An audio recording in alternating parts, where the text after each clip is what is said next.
ಮಗನೇ ನಿನ್ನ ಧೈರ್ಯಕ್ಕೆ ಧೈರ್ಯಕ್ಕೆ ಧೈರ್ಯಕ್ಕೆ ಬಲು ದಿಗಿಲೇಕೆ ಪಾರ್ಥಿವ ಶೌರ್ಯಕ್ಕೆ ಬಲು ದಿಗಿಲೇಕೆ ಪಾರ್ಥಿವ ಶೌರ್ಯಕ್ಕೆ ಪಾರ್ಥಿವ ಶೌರ್ಯಕ್ಕೆ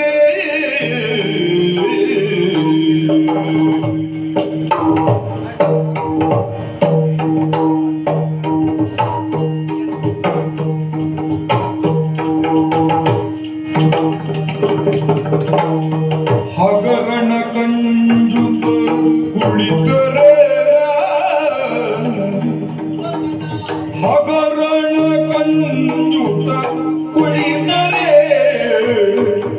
ಫಲ ಸಿಗುವುದೇ ಅಭಿಮಾನ ಕಳೆದರೆ ಅಭಿಮಾನ ಕಳೆದರೆ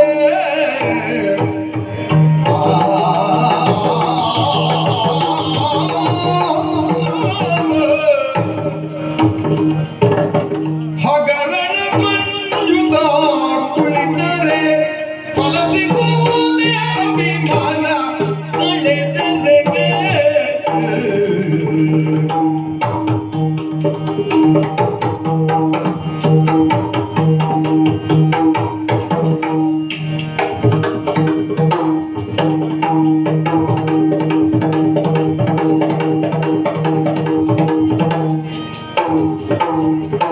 ಹಗರಣ ಕಂಜುತ ಕುಳಿತರೆ ಫಲ ಸಿಗುವುದೇ ಅಭಿಮಾನ ಕಳೆದರೆ ಅಭಿಮಾನ ಕಳೆದರೆ ಮಗನೇ ಮೆಚ್ಚಿದೆ ನಿನ್ನ ಧೈರ್ಯಕ್ಕೆ ನಿನ್ನ ಧೈರ್ಯಕ್ಕೆ ನಿನ್ನ ಧೈರ್ಯಕ್ಕೆ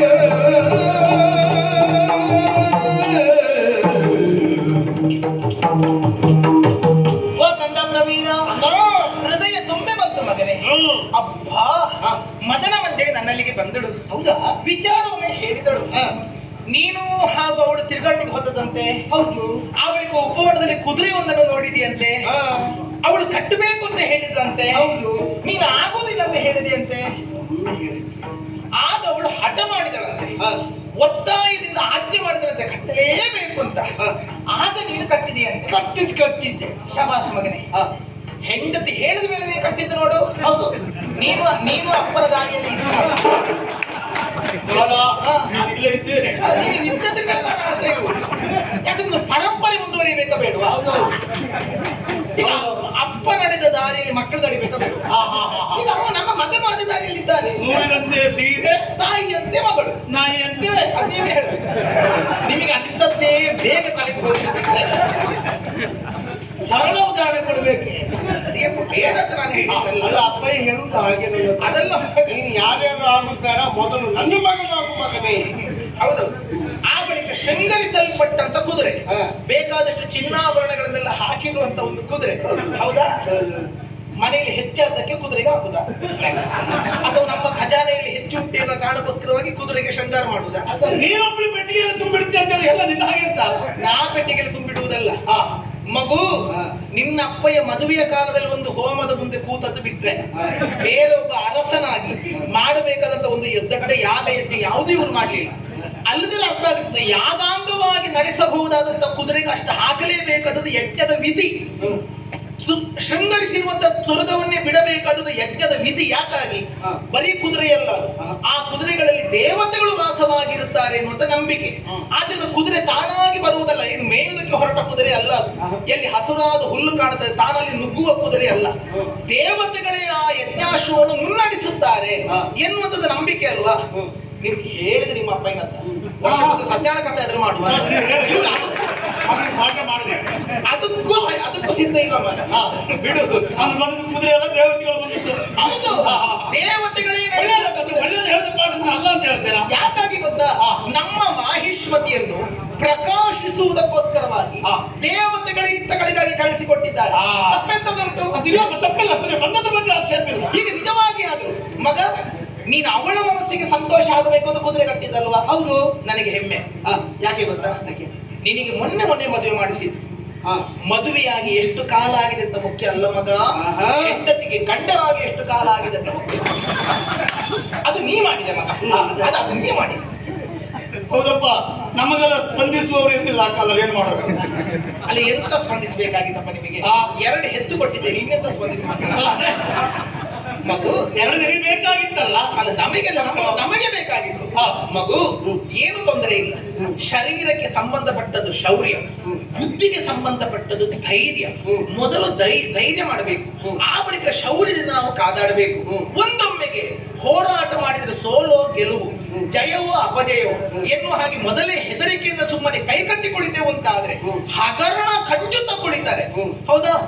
ಯುದ್ಧವಾಗುತ್ತದೆ, ಸೋಲಾಗುತ್ತದೆ, ಅಥವಾ ವ್ಯವಹಾರವಾದರೆ ನಷ್ಟವಾಗುತ್ತದೆ ಅಂತ ಯೋಚಿಸುವುದಕ್ಕುಂಟ. ಒಬ್ಬನೊಬ್ಬ ವೈಶ್ಯ ವ್ಯಾಪಾರಕ್ಕೆ ಹೊರಡುತ್ತಾರೆ. ವ್ಯಾಪಾರದಲ್ಲಿ ಲಾಭವೇ ಮಾಡಿಕೊಳ್ಳುವುದು ಉದ್ದೇಶವಾದರೂ ಲಾಭವೇ ಆಗುತ್ತದೆ ಅಂತ ಉಂಟ. ನಷ್ಟಕ್ಕೂ ಸಿದ್ಧನಿರ್ಬೇಕೋ ಬೇಡುವ? ಹಾಗಾದ್ರೆ ಒಂದು ವೇಳೆ ನನಗೆ ನಷ್ಟವಾಗುತ್ತದೆ ಅಂತ ಹೆದರಿ ಕುಳಿತ ಅಂತ ಆದ್ರೆ ಅವು ಯಾವ ಉದ್ಯಮವನ್ನು ಪ್ರಾರಂಭಿಸುವುದಕ್ಕಾಗುವುದಿಲ್ಲ. ಹಾಗಾದ್ರೆ ಏನು, ತಾನಾಗಿ ಒಂದು ಧೈರ್ಯ ಮಾಡಿಕೊಂಡು ಮುಂದುವರಿಯಬೇಕು ಮಗನೇ. ನೀ ಧೈರ್ಯ ಮಾಡಿ ಇಟ್ಟಂತ ಹೆಜ್ಜೆ ಉಂಟು ನೋಡು, ನನಗದು ಸಂತೋಷವಾದದ್ದು. ಏನೊಬ್ಬ ಅರ್ಜುನ ಯಾರೇ ಇರಲಿ ಬಂದದ್ದು ನಮ್ಮ ಊರಿಗೆ, ಸ್ವಕ್ಷೇತ್ರದಲ್ಲಿ ನಮ್ಮ ಬಲ ಹೆಚ್ಚು, ಯುದ್ಧಕ್ಕೆ ತೊಡಗಿದ್ರೆ ಆಗುವ ನಷ್ಟ ಇರುತ್ತಬೇಕಲ್ಲ. ಅಯ್ಯೋ, ನಿನ್ನ ವಿಷಯ ಗೊತ್ತು ನನಗೆ. ಏನು? ದುಡುಕಿ ಯುದ್ಧವ ಮಾಡಲೀಗ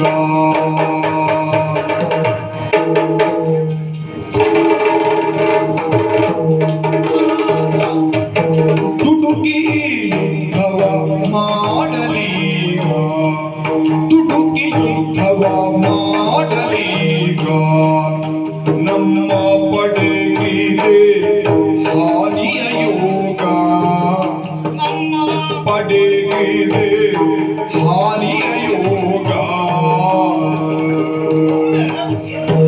ಅಡಸುವುದಕ್ಕೆ ಕಷ್ಟ ನಾಡಿನ ಜನರಿಗೆ, ಅಡಸುವುದಕ್ಕೆ ಕಷ್ಟ ನಾಡಿನ ಜನರಿಗೆ, ಕೆಡುಕು ಕಂಗೊಳಿಸುತ್ತಿದೆ ಜಲವನ್ನು ನಡೆಸುವುದು ನೀತಿ ಎನಿಸದು,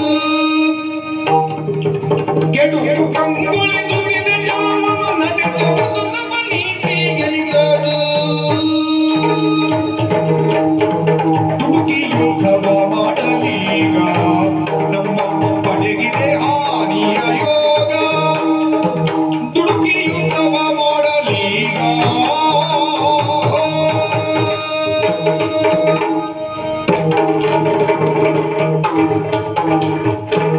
ಜೋನ, ಸ್ವಾಮಿಯೇ, ನೀನು ಏನೋ ಹೇಳ್ತಾ ನನ್ನ ಮೈಯೆಲ್ಲ ಕಿವಿಯಾಗಿ ಕೇಳ್ತಾ ಇದ್ದವ ನಾನು.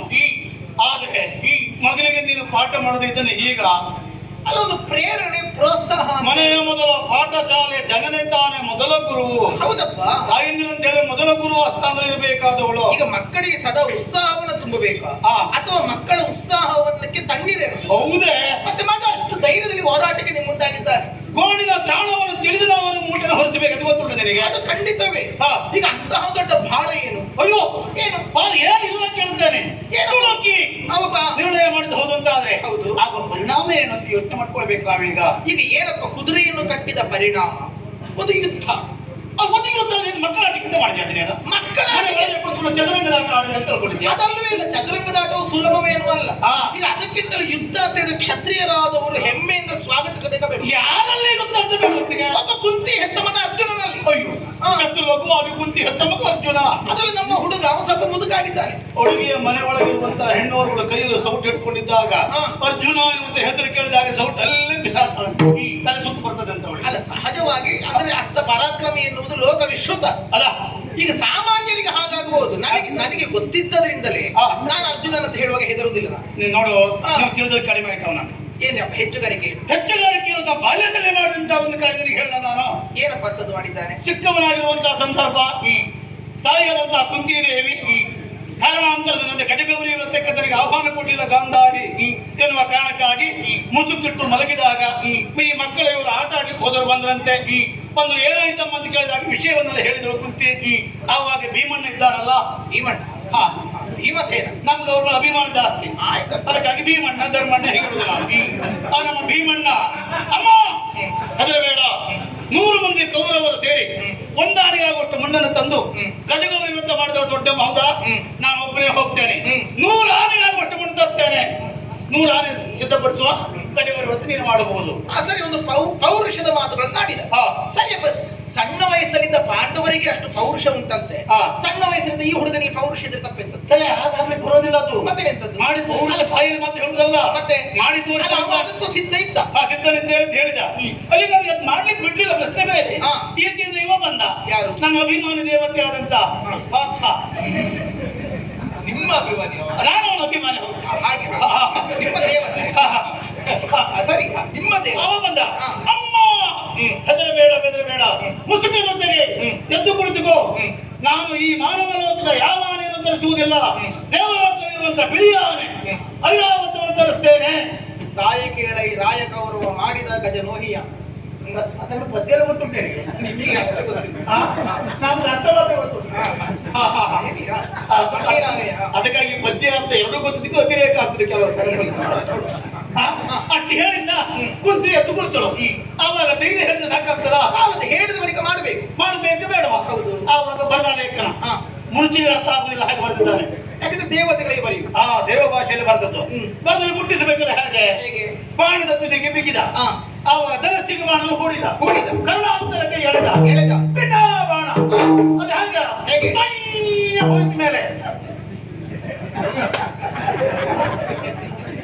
ಹೇಗೆ ಹೋಯ್ತು? ಬಿಟ್ಟ ಬಾಣ ಮೇಲೆ ಹೋಯ್ತು. ಶಬ್ದ ಮಾಡ್ತಾ ಹೋಯ್ತು. ಬಿಟ್ಟ ಬಾಣ ಅಲ್ವಾ? ಹೌದಾ? ಸಿಂಜಿನಿಯ ಠೇಂಕಾರವೇ ಹಾಗೂ ಸಿಂಜಿನಿಯನ್ನು ಠೇಂಕರಿಸಿ ಆ ಬಳಿಕ ಹೌದಪ್ಪ, ಹಾಗೆ ಹೋಯ್ತು. ಹೌದೌದು. ಸುಧರ್ಮ ಸಭೆಯಲ್ಲಿ ಎಲ್ಲ ಕುಳಿತಿದ್ದಾರೆ. ಪ್ರತಿಪಾಲಕರೊಂದು ದೇವನರು ಕುಳಿತಿದ್ದಾನೆ. ಅವನ ಎದುರಿಗೆ ಒಂದು ವಜ್ರದ ಕಂಬ ಇತ್ತು. ಬಿಟ್ಟ ಬಾಣ ಹೋಗಿ ಆ ಕಂಬಕ್ಕೆ ಇನ್ನು ನಾನು ಮುಂದುವರಿಸಿದ ಆ ಠಣಾಳಂತ ಶಬ್ದ ಕೇಳಿದ ಹೊತ್ತಲ್ಲಿ ಸಭೆಯಲ್ಲಿ ಕುಳಿತಿರುವಂತ ದೇವೇಂದ್ರ ತಡಕ್ಕ ಎದ್ದ. ಅದಕ್ಕಿಂತ ಮಗು ತಪ್ಪಲ್ಲ. ಈಗ ಒಂದು ಕಥೆ ಸಾಮಾನ್ಯವಾಗಿ ಇರುತ್ತದೆ, ಆದ್ರೆ ಕಥೆಯನ್ನು ಹೇಳುವಾಗ ರೋಚಕವಾಗಿ ಹೇಳುವುದು ಒಂದು ಕಲೆ. ಅದು ನಿನ್ನ ಅಪ್ಪನಲ್ಲಿ ಉಂಟು. ಮಾತ್ರವೇ ಅಲ್ಲ, ಅಂತಹ ಒಂದು ಶಬ್ದಗಳು ನೋಡಿ ಸುಳ್ಳಲ್ಲ. ನಾವು ಮರೀತಾ ಇದ್ದೇವೆ ಅಷ್ಟೇ. ರೊಯ್ಯನೆ ಗಾಳಿ ಬೀಸಿತು, ಹೌದಾ? ಸುಯ್ಯನೆ ಗಾಳಿ ಬೀಸಿತು, ಹೌದಾ? ಅದಕ್ಕಿಂತ ಕೆಳಗೆ ಕೇಳಬೇಡ. ಉಂಟು ಹಾಗೆ ಬಿಟ್ಟ ಬಾಣ ರಭಸದಿಂದ ಹೋಗೋದಕ್ಕೆ ಹೇಳುವಂತ ಕ್ರಮ. ಅಂತ ಭಾಷೆಯ ಸೌಂದರ್ಯ ನಮ್ಮಲ್ಲಿ ಮಾತ್ರ ಇರ್ತದೆ, ಬೇರೆ ಭಾಷೆಗಳಲ್ಲಿ. ಆಮೇಲೆ ದೇವೇಂದ್ರ ಬಿದ್ದ ಬಾಣದ ಬಿದ್ದಲಂತ ನೋಡಿದೆ. ಯಾವುದು ಲೇಖನ ಅವನು ಓದುವುದಾ? ಚಿತ್ರಸೇನ ಕಳೆದ ಓದುವುದನ್ನಂದ ಚೆನ್ನಾಗಿ ಓದಿದವ. ಓದಿದಾಗ ಶುರು ಮಾಡಿದ ತತ್ತೈ ದೇವೇಂದ್ರ ಚಿಕ್ಕವರಿಗೆ 8 ಜನ ಎಲ್ಲ ದೇವರದವರು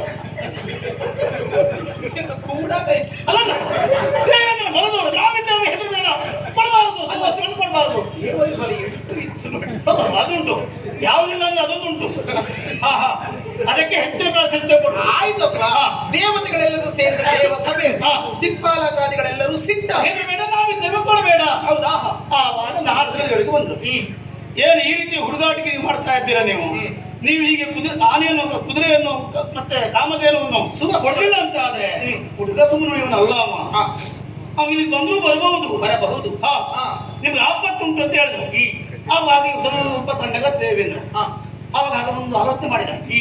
ಕೊಡುದೇ ಆದ್ರೆ ಕೊಟ್ಟಾಗ ಆಗ್ಬೇಕು, ಕೊಡದಿದ್ದಾಗ ಆಗ್ಬೇಕು ಎನ್ನುವ ಕಾರಣಕ್ಕಾಗಿ ಈ ಒಂದು ಲೇಖನ ಬರೆದ ದೇವೇಂದ್ರ ಮುಂಚೆಗೆ ಅರ್ಥ ಆಗುವಾಗಿ ಬರ್ತಾನ. ತಿಳಿಬೇಕು. ಹೌದು, ಬರ್ದ. ಆವಾಗ ಹೇಗೆ ಮಧ್ಯಾಹ್ನ ಒಂದು ಬರಬೇಕು, ಕಳಿಸಿಕೊಡ್ಬೇಕು ಅಂತ ಆದ್ರೆ ಹೆದ್ದಾರಿ ಒಂದು ರಚನೆ ಆಗ್ಲಿ ಎಂದು ಬರೆದ, ಪುಸ್ತಕ ಬಿಸಾಡಿದ.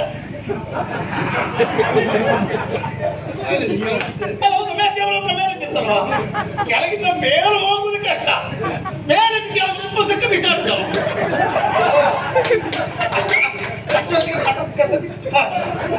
ಯಾಕೆ ಬಿಡ್ತೀಯ? ನಿನ್ನ ಪ್ರತಿಕ್ರಿಯೆ ಇಲ್ಲ. ಪಟಕ್ಕೆ ಬಿಟ್ಟ. ಆವಾಗ ಓದಿದ್ದು ಧರ್ಮರಾಯ. ಇವರಿಗೆ ಮಂಡಿ ಬಿಸಿ ಆಯ್ತು ಧರ್ಮರಾಯನಿಗೆ. ಆನೆ ಕಳಿಸಿಕೊಡುವುದಕ್ಕೆ ತೊಂದರೆ ಇಲ್ಲ. ಇಳಿದು ಬರಬೇಕು ಅಂತಾಗಿದ್ರೆ ಹೆದ್ದಾರಿ ಆಗಬೇಕು, ದಾರಿ ಮಾಡಿ ಕೊಡಬೇಕು. ಧರ್ಮರಾಯನಿಗೆ ಮಂಡೆ ಬಿಸಿ ಆಯ್ತಲ್ಲ, ಚಿಂತೆ ಮಾಡಿದ. ಹೇಗೆ ಮಾಡುದು ಅಂತ ಹಾ. ಬರ್ತೀನಿ, ನನ್ನ ಹೆಸರು ನಾನಿದ್ದೇನೆ. ಅಕ್ಷಯ ಬಾಣ ತೆಗೆದ. ಅಕ್ಷಯ ಬಾಣ. ಒಂದನ್ನು ಬಿಡುವಾಗ 1, ಹಾ. ಹೊರಡುವಾಗ 10, ಆಮೇಲೆ 100, 1000, ಲಕ್ಷ, ಇನ್ನೆಷ್ಟೋ ಇದನ್ನು ಎಲ್ಲಿವರೆಗೂ ಸೇತುವೆ ಅನಂತವಾಗಿ. ಅನಂತವಾಗಿ. ಸೇತುವೆ ಅಂದ್ರೆ ಹೇಗೆ? ಹೇಗೆ? ಅಂತಿಂತ ಸೇತುವೆ ಅಲ್ಲ, ಚತುಷ್ಪಥ ಹೆದ್ದಾರಿ. ಮತ್ತೆ ನೀವು ಅಷ್ಟಪಥ ನೋಡ್ಲಿಲ್ಲ ಅದು ಇದ್ದೀರಿ ನಾನು ಬರದು. ಅವಾಗ ಚತುಷ್ಪಥವೇ ಹೆಚ್ಚು, ಬರುವುದಕ್ಕೂ ಹೋಗುವುದಕ್ಕೂ. ಹೌದು, ಒಮ್ಮುಖದ್ರು. ಸರಿ. ಹೆದ್ದಾರಿ. ಆವಾಗ ಆನೆಯ ಮೇಲೆ ಇಳಿದು ಬಂತು, ಯಾಗ ಮಾಡಿದ್ರು, ಪೂಜೆ ಮಾಡಿದ್ರು. ಆನೆ ಬರುವಾಗ ಯಾವ ರೋಚಕವೂ ಇಲ್ಲ. ಚಕ ಚಕ ಚಕ ಚಕ. ಅದು ಬೇಡ. ಮಗು, ನಿನ್ನ ಅಪ್ಪಯ್ಯ ಹೇಳಿದ ಕಥೆ ಸುಳ್ಳು ಅಂತ ನಾನು ಆಡ್ತಾ ಇರುವುದು. ವೈಭವೀಕರಿಸಿಕೊಂಡು ನಿನ್ನ ಅಪ್ಪ ಆಡಿದ್ದಾರೆ.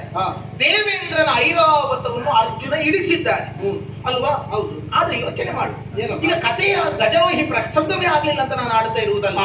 ನಾವು ಏನು ಮಾಡಬೇಕು? ಕಥೆಯ ಮರ್ಮಗಳನ್ನು ತಿಳ್ಕೊಳ್ಬೇಕು. ಒಬ್ಬರನ್ನೊಬ್ಬರು ಹೊಗಳುವಂತ ಹೊತ್ತಿನಲ್ಲಿ ಸತ್ಯವನ್ನು ಮರೆಯುತ್ತೇವೆ. ಕಥೆ ಇರುವುದೇ ಅಷ್ಟಕ್ಕೆ, ವೈಭವ ಮಾಡುವುದಕ್ಕೆ ಅಥವಾ ರೋಚಕತೆ ಹುಟ್ಟಿಸುವುದಕ್ಕೆ, ಹೆದರಿಕೆ ಹುಟ್ಟಿಸುವುದಕ್ಕೆ, ಆಶ್ಚರ್ಯ ಹುಟ್ಟಿಸುವುದಕ್ಕೆ. ಅದು ಸತ್ಯಾಂಶ ಎಷ್ಟು ಅಂತ ನೋಡಿಕೊಳ್ಬೇಕು. ಅರ್ಜುನ ದೇವಲೋಕಕ್ಕೆ ಬಾಣ ಬಿಟ್ಟಿದ್ದಾನೆ. ದೇವಲೋಕ ಅರ್ಜುನನ ಕಣ್ಣಿಗೆ ಕಾಣುತ್ತದ? ಕಣ್ಣಿಗೆ ಕಾಣದೇ ಇರುವಂತ ಸ್ಥಳಕ್ಕೆ ಬಾಣ ಬಿಡುವುದು ಹೇಗೆ? ಆಗುತ್ತದೆ. ಕಣ್ಣಿಗೆ ಕಾಣದೇ ಇದ್ರೂ ಬಾಣ ಹೊಡಿಲಿಕ್ಕೆ ಆಗುತ್ತದೆ. ಅದಕ್ಕೆ ಶಬ್ದವೇದಿ ವಿದ್ಯೆ ಅಂತೇಳಿ ಹೆಸರುಂಟು. ಶಬ್ದವಾದರೂ ಕೇಳಬೇಕು. ಆ ದಿಸೆಗಾಗಿ ಬಾಣವನ್ನು ಹೊಡೆಯುವಂತ ಅದನ್ನು ಅರ್ಜುನ ಕಲಿತವನೇ ಹೌದು. ಶಬ್ದವೇದಿ ವಿದ್ಯೆ ಉಂಟು. ಹಾಗಾದ್ರೆ ದೇವಲೋಕದಿಂದ ಶಬ್ದ ಬಂದುದಿಲ್ಲ, ದೇವಲೋಕ ಕಂಡುದಿಲ್ಲ. ಹಾಗಾದ್ರೆ ಬಾಣ ಹೊಡೆದದ್ದು ಎಲ್ಲಿಗೆ? ಆಯ್ತಪ್ಪ, ಪೂರ್ವ ಪೂರ್ವ ದಿಕ್ಕಿನಲ್ಲಿ ದೇವಲೋಕ ಉಂಟು. ಅಥವಾ ದೇವತೆಗಳಿಗೆ ಸಲ್ಲಲಿ ಅಂತ ನಾವು ಅಂದ್ರೆ ಕಳುಹಿಸಿದ್ರೆ ದೇವತೆಗಳಿಗೆ ದಕ್ಕುತ್ತದೆ ಅಂತ ಒಂದು ವಿಶ್ವಾಸ ದೇವೇಂದ್ರ ನೋಡಿದ. ಆ ಬಳಿಕ ಆನೆ ಕುದುರೆಗಳನ್ನು ಇಳಿಸಿಕೊಡುವುದಕ್ಕೆ ಸೇತುವೆ ಮಾಡಬೇಕು ಅಥವಾ ಏಣಿ ಮಾಡಬೇಕು, ಅವಶ್ಯಕತೆ ಉಂಟ ಮಗ. ಯಾವ ಆನೆ ಇಳಿದು ಬರುವುದು? ಐರಾವತ, ಕಾಮಧೇನು, ಕಲ್ಪವೃಕ್ಷ ಆದಿ ಸುವಸ್ತುಗಳು ದೇವಲೋಕದ್ದು. ಅವುಗಳು ಆಕಾಶಗಮನ ಶಕ್ತಿ ಹೊಂದಿಕೊಂಡಿದೆ. ರಾಕ್ಷಸರು ಬಂದಾಗ ತಾನಾಗಿ ಮಾಯವಾಗುತ್ತದೆ. ಅಂತ ದಿವ್ಯ ವಸ್ತುಗಳು ಇಳಿದು ಬರುವುದಕ್ಕೆ ಸೇತುವೆ ಅವಶ್ಯಕತೆ ಉಂಟಾ? ಎಂತದ್ದೂ ಇಲ್ಲ. ಹಾಗಾದ್ರೆ ಅಡ್ಡ ಬರ್ತದೆ ನಮ್ಮ ತೊಂದರೆ ಇಲ್ಲ. ದಿವ್ಯಾಶ್ವಗಳು ಸೇತುವೆ ವರ್ಷ ಮಾಡುವುದಿಲ್ಲ. ಅಲ್ಲಲ್ಲ, ಇಳಿಯುವುದಕ್ಕೆ ಸೇತುವೆ ಬೇಕು. ಅವುಗಳು ತಾನಾಗಿ ಹಾರಿಕೊಂಡು ಬರ್ತವೆ. ನಾನು ಕಥೆಯಲ್ಲಿ ಎಲ್ಲಿವರೆಗೆ ಹೇಳಿದ್ದೇನೆ? ಎಲ್ಲಿವರೆಗೆ? ಅರ್ಜುನ ಸೇತುವೆ ಕಟ್ಟಿದ್ದಾನೆ ಅಂತ ಹೇಳ್ತೇನೆ, ಸೇತುವೆ ಮೇಲೆ ಇಳಿದು ಬಂದಿದೆ ಅಂತ ಹೇಳ್ತೇನೆ. ಇಳಿದು ಬರದೇ ಇರುವುದನ್ನು ಕಟ್ಟುದೆ. ಇಳಿಲಿಕ್ಕೆ ಈಗ ಆಯ್ತಪ್ಪ, ಅಷ್ಟು ಎತ್ತರದ ಗೋಡೆಯಿಂದ ಕೆಳಗೆ ಹಾರ್ಲಿಕ್ಕೆ ಒಬ್ಬನಿಗೆ ಆಗುತ್ತದೆ ಅಂತ ಆದ್ರೆ, ಹಾರಿದ ಮೇಲೆಯೂ ಕೈಕಾಲು ಮುರಿದವ ನೆಟ್ಟಗೆ ನಿಂತ್ಕೊಳ್ತಾನಂತ ಆದ್ರೆ ಮತ್ತೆ ಏಣಿ ತಂದು ಇಡುದಂತದಕ್ಕೆ ಕಟ್ಟಿದ್ದಾನೆ, ಗೋಡೆ ಕೆಳಗೊಬ್ಬ ಹಾರಿದ್ದಾನೆ ಅಂತ ಹೇಳ್ತೇನೆ. ಅಲ್ಲ, ನೀನು ಹೇಳಿದ್ದು ಏರಿದ್ದಾನೆ, ಹಾರುವುದಕ್ಕೆ ಏಣಿ ತಂದಂತೆ ವ್ಯವಸ್ಥೆ ಆಗಿದೆ. ತರುವ ಮೊದಲು ನೀವು ಹಾರುತ್ತಾನಂತಾದ್ರೆ ಮತ್ತೆ ಏಣಿ ತರುವುದು ಯಾಕೆ? ಕಟ್ಟಿ ಆಯ್ತಲ್ಲ, ಅದೇ ಹೇಳಿದ್ದು ನಾನು. ಹಾಗಾದ್ರೆ ಪ್ರಯೋಜನಕ್ಕಿಲ್ಲದೆ ಇದ್ದದ್ದು. ದೇವೇಂದ್ರ ಯಾಕೆ ಹಾಗೆ ಹೇಳಿದ? ನೀನು ಬೇಕಾದ ಹಾಗೆ ಒಂದು ಸೇತುವೆ ಮಾಡಿಕೊಡಿ ಎನ್ನುವ ಹಾಗೆ ಯೋಚನೆ ಮಾಡು ಮಗ. ಈ ದೇವೇಂದ್ರ ಅರ್ಜುನನಿಗೆ ಎಂತ ಆಗಬೇಕು? ಪರ್ಯಾಯ ಸ್ಥಾನದಲ್ಲಿ ಅಪ್ಪ. ನೇರ ಅಪ್ಪ ಅಲ್ಲ, ನೇರಪ್ಪ ಕಾಡು ಚಕ್ರವರ್ತಿ. ಜನ್ಮಕ್ಕೆ ಕಾರಣನಾದ ಜನಕ ಅರ್ಜುನನಿಗೆ ದೇವೇಂದ್ರ. ಹಾಗಾದ್ರೆ ದೇವೇಂದ್ರ ಏನು ಮಾಡಿದ್ದು? ತನ್ನ ಮಗನಾದಂತಹ ಅರ್ಜುನನ ಕೀರ್ತಿ ಲೋಕಕ್ಕೆ ತಿಳಿಯಬೇಕೆನ್ನುವ ಕಾರಣಕ್ಕೋಸ್ಕರವಾಗಿ ಅದೊಂದು ಮಾಡಿದ ನಾಟಕ. ಯೋಚನೆ ಮಾಡು. ತನ್ನ ಮಗ ಅಲ್ಲದೇ ಇದ್ದರು ಪರ್ಯಾಯ ಸ್ಥಾನದಿಂದ ತನ್ನ ಮಗನಾದಂತ ಅರ್ಜುನನ ಕೀರ್ತಿ ಹೆಚ್ಚಿಸುವುದಕ್ಕೆ ಆ ಅಪ್ಪ ಅಷ್ಟು ಕೆಲಸ ಮಾಡುತ್ತಾನೆ. ಇಲ್ಲಿ ನಿನ್ನ ಸೃಷ್ಟಿಗೆ ನೇರ ಕಾರಣ ಈ ಅಪ್ಪ. ಈ ಮಗ ಇಷ್ಟು ಸಾಹಸ ಮಾಡುತ್ತೇನೆ ಅಂತ ಹೊರಡುವಾಗ ಬೇಡ ಮಗ ಅಂತ ತಡೀತಾನೆ. ಒಂದು ಸಮಾಧಾನ ಆಯ್ತು ನನಗೆ. ಇದೊಂದು ಸತ್ಯ ಹೇಳಿದೆ ನಾನು ಹೇಳಿದ ಸತ್ಯ ಉಳ್ಳಾಡುವಂಥದ್ದು ಎಂತದ್ದು ಇಲ್ಲ.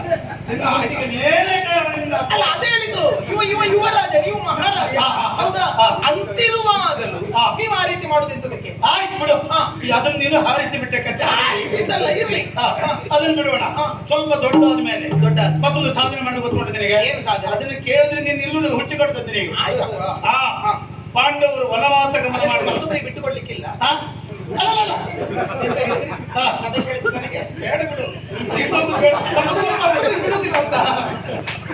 ವನವಾಸ ಗಮನ ಮಾಡಿದಂತಹ ಸಂದರ್ಭದಲ್ಲಿ ಒಂದು ತೀರ್ಮಾನ ಮಾಡಿದ್ರು. ಮುಂದೆ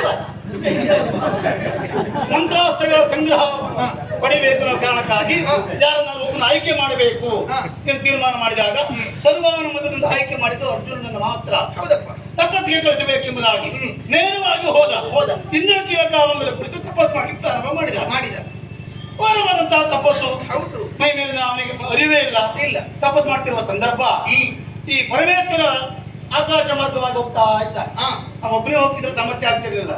ಜೊತೆಯಲ್ಲಿ ಪಾರ್ವತಿ ಕರ್ಕೊಂಡು ಹೋಗಿದ್ದ. ಈ ಪಾರ್ವತಿ ಕರ್ಕೊಂಡು ಹೋದಾಗ ಅವಳಿಗೆ ಕಣ್ಣು ಕೆಳಗೆ ಎತ್ತವಳದ್ದು. ಇವನನ್ನ ಕಣ್ಣು ಅರ್ಜುನನನ್ನ ಅಲ್ಲಿ ನೋಡಿದ್ದೆ ಅವನ ಯಾರ ಹುಡುಗ? ಅವ ಹೇಳಿದ್ರಂತೆ ಅರ್ಜುನ. ಅವ ನಮ್ಮ ಹುಡುಗ ಅರ್ಜುನ. ಅವನೆಂತ ಮಾಡು ತಪಸ್ ಮಾಡ್ತಾ ಇದ್ದಾನೆ. ಅವ ಸಾಮಾನ್ಯದವನಲ್ಲ. ಯಾರಿಗೂ ಅವ ಬೆನ್ನು ತೋರಿದವನಲ್ಲ. ಅಲ್ಲಿ ಪ್ರಕರಣ ಮುಗಿಸ್ಬೇಕಲ್ಲ. ಹೆಣ್ಣಿದ್ರ ಸ್ವಭಾವ ನೋಡು. ಹೌದಾ? ಯಾರಿಗೆ ಬೆನ್ನು ತೋರಿದವನಲ್ವಾ? ಹಾಗಾದ್ರೆ ನಾನು ನೋಡ್ಬೇಕು ಅವನ ಬೆನ್ನ. ಸ್ವಲ್ಪ ನನ್ನ ಹಾಗೆ ಬುದ್ಧಿ ಇದ್ದವಳು. ನಿನ್ನ ಹಾಗೆ ಯಥಾರ್ಥವಾಗಿ ಇದು ಅಗತ್ಯವಿತ್ತ ಇಲ್ಲ. ಯಾವುದು ಹಠ ಮಾಡ್ಲಿಕ್ಕೆ ಅಗತ್ಯ ಹೌದಾ ಅನ್ನೋದು ಮತ್ತೆ ನೋಡು. ಆವಾಗ ಪರಮೇಶ್ವರ ಅವನ ಬೆನ್ನು ತೋರಿಸಿ ಕರ್ಕೊಂಡು ಬಂದ ಯುದ್ಧಕ್ಕೆ. ಆವಾಗ ಒಂದು ವೇಷ ಮಾಡಿದ. ಕಿರಾತರ ವೇಷ. ಕಿರಾತ. ಅವಳೊಂದು ಕಿರಾತಿನಿ ವೇಷ ಆಗಿದೆ. ಆವಾಗ ಒಂದು ಹಂದಿಯನ್ನು ಬೆನ್ನಟ್ಟಿಕೊಂಡು ಬಂದರು. ಒಂದು ಹಂದಿಗಾಗಿ ಪ್ರಕರಣ ಯುದ್ಧ ಪ್ರಾರಂಭ ಆಯಿತು. ಮಲ್ಲ ಯುದ್ಧ. ಮಲ್ಲ ಯುದ್ಧದಲ್ಲಿ ಯುದ್ಧ ಮಾಡ್ತಾ ಮಾಡ್ತಾ ಇರುವಾಗ ಬಿದ್ದಾಡಿ ಪರಮೇಶ್ವರ ಮೇಲೆ ಬಿದ್ದ ಪಾರ್ಥ. ಶಿವೇ ನೋಡು ಬೆನ್ನು ನೋಡು ನೋಡು ನೋಡು ಅಂತ ಹೇಳಿದ. ಆವಾಗ ಶಿವೆ ಸಂತೋಷವಾಯಿತು ನೋಡಿದೆ ಅಂತ ಹೇಳಿದ್ದು. ಮೆಚ್ಚಿದಂತ ಪರಶಿವ ಪಾಶುಪತವನ್ನು ಕೊಟ್ಟ. ಅವಳು ಆಂಜನಾಸ್ತ್ರವನ್ನು ಕೊಟ್ಟಳು. ಈ ಕಥೆಗೆ 4-5 ಹೆಸರು. ಒಂದು ಇಂದ್ರಕೀಲಕ, ಪಾಶುಪತ ಪ್ರಧಾನ, ಶಬರಾರ್ಜುನ, ಕಿರಾತಾರ್ಜುನ, ಮುಂದುವರಿದ ಭಾಗಕ್ಕೆ ಊರ್ವಶಿ ಶಾಪ. ಹೀಗೆಲ್ಲ ಉಂಟು. ಅದು ಗೊತ್ತುಂಟ ನಿನಗೆ ಮಗು? ಇಲ್ಲಿಯೂ ಈ ಕಥೆಯಲ್ಲಿ ವಿಶೇಷತೆ ಉಂಟು. ನಿನ್ನ ಅಪ್ಪ ಹೇಳಿದಾಗೆ ಪಾಶುಪತ ಪ್ರಧಾನ, ಕಿರಾತಾರ್ಜುನ ಕಾಳಗ, ಶಿವನ ಕೂಡಿ ಹೋರಾಟ ಮಾಡಿದವರು ಪ್ರಪಂಚದಲ್ಲಿ ಯಾರೂ ಇಲ್ಲ. ಆದ್ರೆ ಅರ್ಜುನ ಮಾಡಿದ್ದಾರೆ ಎನ್ನುವ ಕಾರ್ಯಕ್ಕೆ ಅರ್ಜುನ ಹೆಚ್ಚಿನವನ? ಯೋಚನೆ ಮಾಡು. ಈ ಅರ್ಜುನ ತಪಸ್ಸನ್ನು ಮಾಡುತ್ತಾ ಇದ್ದದ್ದೇ ಶಿವನ ಕುರಿತಾಗಿ. ತನಗೆ ವಿಶೇಷವಾದಂತಹ ಅಸ್ತ್ರಶಸ್ತ್ರಾದಿಗಳು ಬೇಕು ಎನ್ನುವ ಹಾಗೆ ಶಿವ ಅದನ್ನು ಗಮನಿಸಿದ್ದು ಹೌದು. ಪಾರ್ವತಿ ದೇವಿ ಕೇಳಿದ್ದು ಹೌದು. ಆಗ ಈಶ್ವರ ಹೇಳಿದ್ದು ಸತ್ಯವೇ, ನಿನಗೆ ಬೆನ್ನು ತೋರಿಸ್ತೇನೆ ಎನ್ನುವ ಹಾಗೆ. ಹೇಗೆ ತೋರಿಸುತ್ತೇನೆ ಹೇಳಿದ? ಒಂದು ಕೆಲಸ ಮಾಡುವ, ಅವನ ತಪಸ್ಸಿಗೆ ಸರಿಯಾಗಿ ನಾವು ಅನುಗ್ರಹವನ್ನು ಮಾಡಬೇಕು, ಪಾಶುಪತವನ್ನು ಕೊಡಬೇಕು. ಆದರೆ ಸುಮ್ಮನೆ ಕೊಡುವುದು ಬೇಡ. ಈಗ ಬೆನ್ನು ತೋರಿಸ್ತೇನೆ ಅಂತ ಹೇಳಿದ್ರೆ ಮೊದಲ ಒಂದು ಯುದ್ಧದ ನಾಟಕ ಮಾಡುವ ಅಂತ ಹೇಳಿಕೊಂಡೆ ಬಂದದ್ದು. ಜೊತೆಯಲ್ಲಿ ಶಿವನಿಗೂ ಅರ್ಜುನನಿಗೂ ಯುದ್ಧವಾಗುವಾಗ ಈಶ್ವರ ದೇವರು ಒಂದೇ ಒಂದು ಬಾಣ ಹೊಡೆದದ್ದಿಲ್ಲ. ಅರ್ಜುನ ಮಾತ್ರ ಹೊಡಿತಾ ಇದ್ದದೆ ಹೊರತು ಶಿವನು ತಿರುಗಿ ಹೊಡೆದದ್ದಿಲ್ಲ. ಆಯ್ತು, ಮತ್ತೇನಾಗಿದೆ? ಸಿಟ್ಟುಗೊಂಡಂತಹ ಒಂದು ಹೊತ್ತಿನಲ್ಲಿ ಆವೇಶಭರಿತನಾದಂತಹ ಪರಮೇಶ್ವರ ಈ ಅರ್ಜುನನಿಗೆ ನೆತ್ತಿಯ ಮೇಲೆ ಒಂದು ಗುದ್ದಿದ್ದಾನೆ. ಆ ಹೊತ್ತಿಗೆ ಇದೇ ಅರ್ಜುನ ನೊರೆ ರಕ್ತ ಕಾರಿ ಬಿದ್ದಿದ್ದಾನೆ. ನಿನ್ನ ಅಪ್ಪ ಹೇಳುದಿಲ್ಲ, ಆಯ್ತಾ? ಆ ಬಳಿಕ ಅದೇ ಪಾರ್ವತಿ ದೇವಿ ಹೇಳಿದಂತೆ, ನನಗೆ ಬೆನ್ನು ತೋರಿಸ್ತೇನೆ, ನಾವು ಯುದ್ಧದ ನಾಟಕ ಮಾಡುವಂತ ಬಂದದ್ದು, ನಾವು ಅವನಿಗೆ ಅನುಗ್ರಹಿಸುವುದಕ್ಕೆ ಬಂದದ್ದು, ನೀವೆಂದ ಈ ಹುಡುಗನನ್ನು ಹೊಡೆದು ತಿಂತೀರಾ ಕೇಳಿದ್ರು. ಆ ಹೊತ್ತಿಗೆ ಆ ಬಳಿಕ ಅರ್ಜುನ ಎದ್ದವ ಏನು ಮಾಡಿದ? ಮರಳ ಲಿಂಗವನ್ನು ಮಾಡಿಕೊಂಡು ಕಾಡಿನ ಹೂತ ಹಾಕಿ ತಂದುಕೊಂಡು ಪೂಜೆ ಮಾಡಿದ. ದೇವರೇ ನನಗೆ ಶಕ್ತಿ ಕೊಡು ಅಂತ ಹೇಳಿಕೊಂಡು. ಇಲ್ಲಿ ಮರಳ ಲಿಂಗಕ್ಕೆ ಹೂ ಹಾಕಿದ್ರೆ ಅಲ್ಲಿ ಕಿರಾತನ ಕಾಲಿಗೆ ಹೂ ಬೀಳ್ತದೆ.